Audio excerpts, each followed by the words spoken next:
God is good, and with each day that passes brings us a day closer to the launch of Pantheon Rise of the Fallen. And today, we can really feel how true that really is. Visionary Realms announced last night on October 14, 2021, the most exciting news for their MMORPG Pantheon yet. Hold on tight to your freaking seats. Pantheon Rise of the Fallen is now a seamless open world. The zone lines are invisible to the player, you can cross over freely, and the only thing that will change is the server will hand over chat information for the new area. There is no loading when crossing over these invisible lines. The implications in a game like Pantheon Rise of the Fallen that gives the player freedom of climbing, much like Breath of the Wild, is absolutely astonishing, and it gives me a ton to talk about. Let's hear from the great supporters of the channel, and then we'll get started. Before we begin, I want to give a major shout out to the members of Napalm. I could not do this without you. You are the sponsors of this channel, and I thank you for your contribution, allowing me to keep making videos on MMOs, RPGs, and of course, puppets. If you are interested in becoming a member of Napalm, please click the join button down below. It is greatly appreciated. And a very special shout out to the Lords of Napalm, Bounty Code, We Tote Bitcoins, Jared Woodhouse, and Daimlos. Thank you for your highest tier membership. Now, there were tons of great information released for Pantheon Rise of the Fallen from Visionary Realms last night that were absolutely groundbreaking for our upcoming MMORPG home. But of the most exciting was the announcement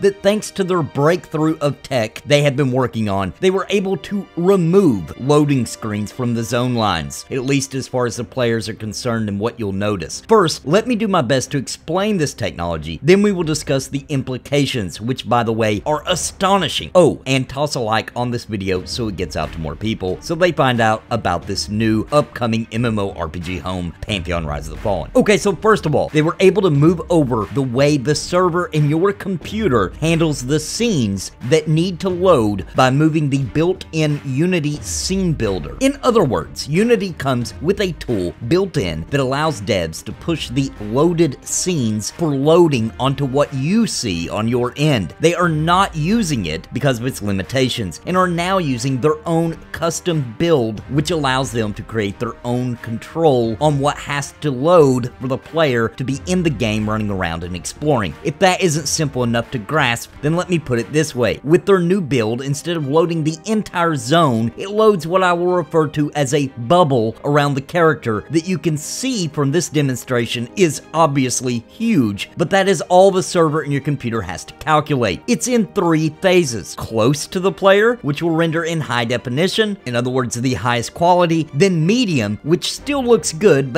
and has some detail, and then far, which has low detail but can still be seen. In this shot, you can see just how far away it loads, and with this phasing of 3, close, medium, and far, it can perform really well even on lower end machines. And most importantly for players, we no longer need zones, as the loading comes in seamlessly as you move your tune around the world. Now let's go back to the vision. It has always been stated that they wanted this to feel like an open world, and before, with previous tech, and without testing out this new tech, they thought they could only accomplish this by huge open zones, giving you the feeling of a wide open world. And to be honest, I would have been totally okay with this. I tested it this way and I was happy with it. In the past, we haven't seen a lot of open world MMOs that ran great. For the ones that did run great, we kind of knew why, because the graphics were more stylized, meaning less work on the server and your PC. New World is pulling it off currently, but I mean, come on, it's Amazon, and that's not really fair to compare to Visionary Realms, an indie team. And also, to be fair, New World just is nowhere near the size of Pantheon Rise of the Fallen. New World is a much smaller island than the spanning continents of Pantheon Rise of the Fallen, and you can take that to the bank. So there's that as well. Now, Brad McQuaid had used a chunking loading system in Vanguard Saga of Heroes, and it ran into so many issues that he decided zones were the best way to go when they were setting up this game. Of course, that was before they were able to test and utilize this new system that now allows his true vision to come to life, an open world for real. So I want to talk about the small problems with zone-based MMOs. So no matter how large the zone is, there's always that feeling that it's a big giant room. You know, those mountains can't be crossed, and you know, or at least you find out where the special little spots are that allow you to cross into the next area. And this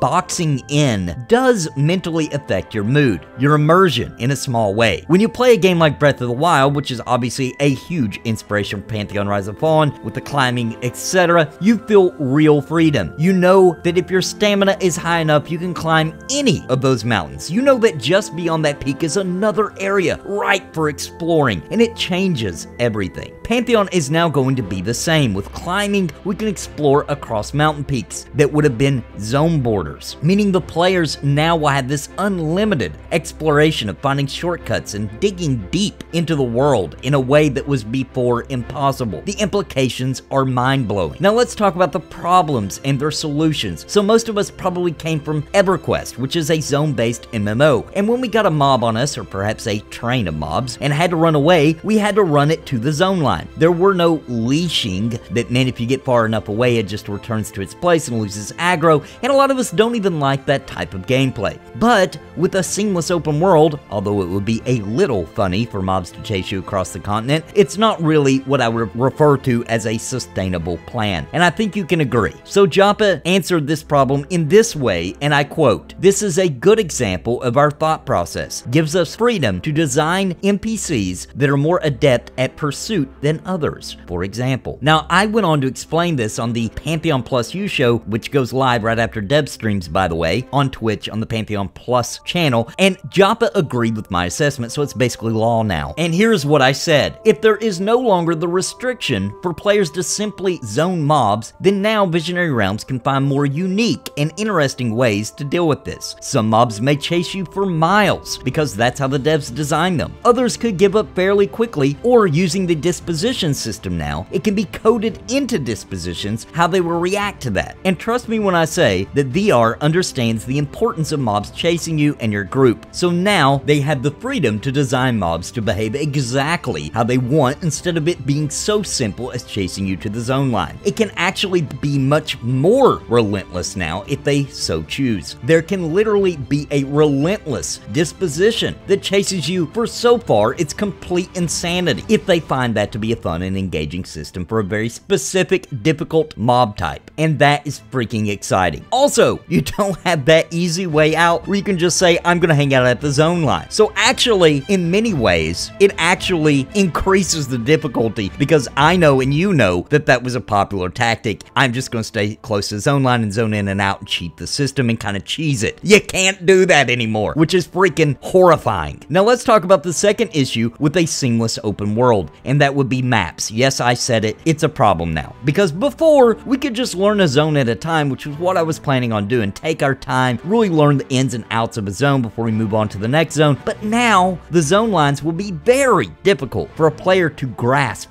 being that these boundaries are gone. So now, not having a map for entire continents of exploration is nigh near insanity. Imagine, for example, that the great explorers of the past tried to explore North America without maps. It would have been ludicrous, and we would probably just now, maybe, be finding California. Leave your jokes about that in the comments down below. But it's true, and then navigating our way back to Virginia would have been absolutely impossible. Joppa did drop a small bean about maps. Now, once again, this is him saying they are considering possibilities as they know the importance of exploring and discovering and the impact that maps have on that. And the final decision will have to come down, obviously, to player feedback and data collected from testing. But this is what he said, and I quote, "I know there's a lot of murkiness out there regarding maps, but to be clear, a satellite map with fog of war type revelation is definitely in the cards." Now, let's talk about what seamless open world really means, because it does appear that some of the huge, sprawling dungeons may require a load-in. It's still open dungeons, not instances, just as before, but it did sound like, although there will definitely be caves varying in size and depth out in the open world, there will still be load-in dungeons as well. And for any sort of quicker travel, I don't want to say fast travel because I doubt there will be much of, if any of that, but when you jump to a new area, for example, when you're stuck and have to be moved because of the way the bubble works that I discussed described earlier, you are moving to an area outside of that loaded bubble area. Therefore, of course, it would have to load. It's not got the entire world loaded. That would be a disaster. Having the freedom to freely explore without the restriction of zones is the most exciting news for this MMORPG yet. It opens the world completely, and new routes and discoveries made by players now will absolutely change the way we play Pantheon Rise of the Fallen, and I simply cannot think of a single negative that could come from this. I hope you are as hyped as I am about this announcement. Let me know what you think in the comments down below, and of course I have the link to see the entire dev stream in the description down below, and there are a ton of other things from it that I will make more videos on, so stay tuned for some more great news about our upcoming home, Pantheon Rise of the Fallen, and if you are new here, please consider subscribing for more MMO content. I do specialize in Pantheon content, but also cover RPGs in general, MMORPGs, CRPGs, JRPGs, and tabletop RPGs. Also, if you haven't pledged to Pantheon Rise of the Fallen, I highly encourage you to do so to support this indie team as they are creating the most intense, nerdy fantasy world I've ever had the pleasure of being involved in. And when you pledge, make sure when they ask if you were referred, you let them know that your old pal, the Nathan Napalm, sent you. Thank you all for joining me today. So much more exciting things to come. Next up is their new tools that are breathtaking. They are using to create the rest of the world at astonishing speeds. Until next time though, my friends, God bless and happy gaming.